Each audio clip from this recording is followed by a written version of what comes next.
Okay गरिदिन्छु। ठिक छ।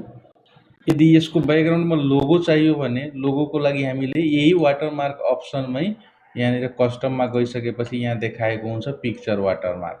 यदि सिलेक्ट पिक्चर गरिलिन्छु भने अब कम्प्युटरमा कहाँ छ त्यो लोगोको पिक्चर, त्यो पिक्चरलाई राख्न सक्नुहुन्छ। जसरी यहाँ छ, म यसलाई राखिहालेँ।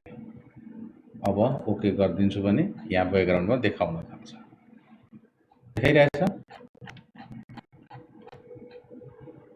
यसरी राख्न सकिन्छ ब्याकग्राउन्डमा लोगो।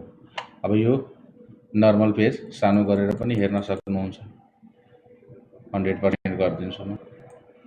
ठिक छ। साथसाथै यसमा कलर गर्नु पर्यो भने अब पेजको ब्याकग्राउन्डमा कलर गर्नु पर्यो भने पेज कलर युज गर्न सक्नुहुन्छ। जुन जस्तो कलर चाहियो त्यो कलर युज गर्न सक्नुहुन्छ।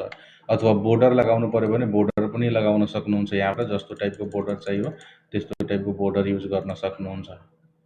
यसको कलर जस्तो चाहियो त्यो कलर पनि बनाउन सक्नुहुन्छ। ओके। यदि डिजाइनवाला चाहियो बोर्डर भने यहाँ डिजाइनवाला पनि आर्टवाला पनि देखाइरहेको हुन्छ। जस्तो चाहियो त्यस्तो तपाईँ बनाउन सक्नुहुन्छ।